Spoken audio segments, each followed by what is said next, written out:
Cheers to Ireland. They are the Six Nations champions for 2024, good enough to scrape home against Scotland, and Ireland can get back to being world beaters, but the Springboks are laying in wait in South Africa, and if they're going to reclaim the #1 ranking, they're going to have to make some big changes. I'll get to that in a second, but for now, here are the three main takeaways from this year's Six Nations tournament. My award for the most dangerous team, not the best, but the most dangerous, hands down, England.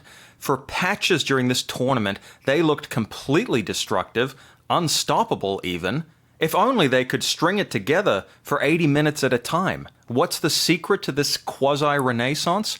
I think it's the man of the tournament, Ben Earl. Their number 8 got the most impressive post-tackle meters out of any loose forward in the tournament. And when he was on his game, man, that 8, 9, 10 axis was firing on all cylinders. But at the moment, England are more like spoilers, the guy that will ruin the party without necessarily taking the prom queen home, if you get my drift. They were good enough to beat Ireland, the eventual champions at Twickenham, but not good enough to claim the tournament themselves. So what needs to change? In a word, consistency. When they're firing on all cylinders, they're reminding me of the team that beat the All Blacks in the 2019 World Cup, and that was by far the best performance I have ever seen against the New Zealand team. I think for England, it's all about the top 2 inches, because they have the puzzle pieces in place to be truly destructive, and my prediction stands that they will get an All Black scalp this year. As for France, well, they pulled the nose up, I guess, and Ramos was good enough with his goal kicking to get home in a match that had a pretty febrile atmosphere over there in France. But,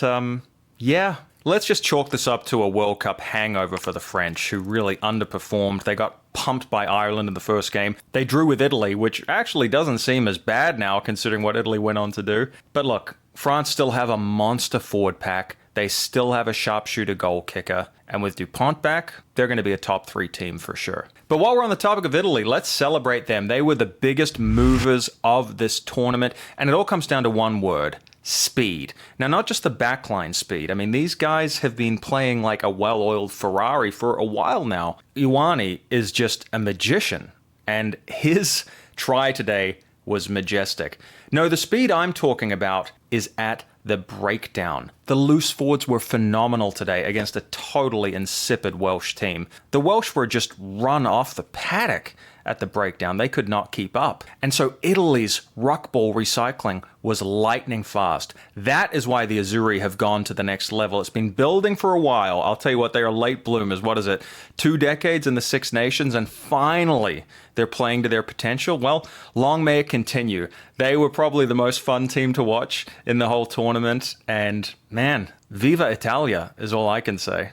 As for Wales, well, clearly they are the big losers and regressors of this tournament. You already knew that because their name is engraved on the wooden spoon. A performance so bad in Cardiff that the coach, Warren Gatland, actually handed in his resignation, which was rejected by the Welsh Rugby Union. But man, what can we do with Wales? This is a team that seems to get its act together at the World Cup, but then completely regress in the years in between. I mean, it wasn't that long ago that they annihilated Australia in a pool game. Damn. That feels like a lifetime ago. The problem with these guys is they're getting beaten in the fundamentals. The breakdown, not good enough. The set piece, absolutely not good enough at this level. If they can't tighten up their scrum and their lineouts, man, this is going to be a long season for the Welsh. And finally, let's celebrate Ireland. They did it. Couldn't get the Grand Slam, but good enough to win. So how did they do it today? Well, it was kind of appropriate that it was 2 guys from the front row that scored their tries, because that Irish tight 5 is terrific. They got good locks, they got good props, they got a great young hooker. My concern is actually at the breakdown. That's where they slipped up against England, and actually that's where they slipped up again today. They were inaccurate at the breakdown and incurred more penalties than they would have liked. But they were good enough in the backs to get the job done. Here's the question though. Are they becoming a little bit predictable on attack? Well, maybe. Ireland needs to keep adding some new wrinkles to their game. In the second half today, they went direct, they went right up the middle, and by playing a more simplified game plan, they actually nullified Scotland more effectively. Here's the problem though. That ain't going to cut it against South Africa. I mean, these guys are the behemoths of world rugby. Sheer physicality from number 1 to 15.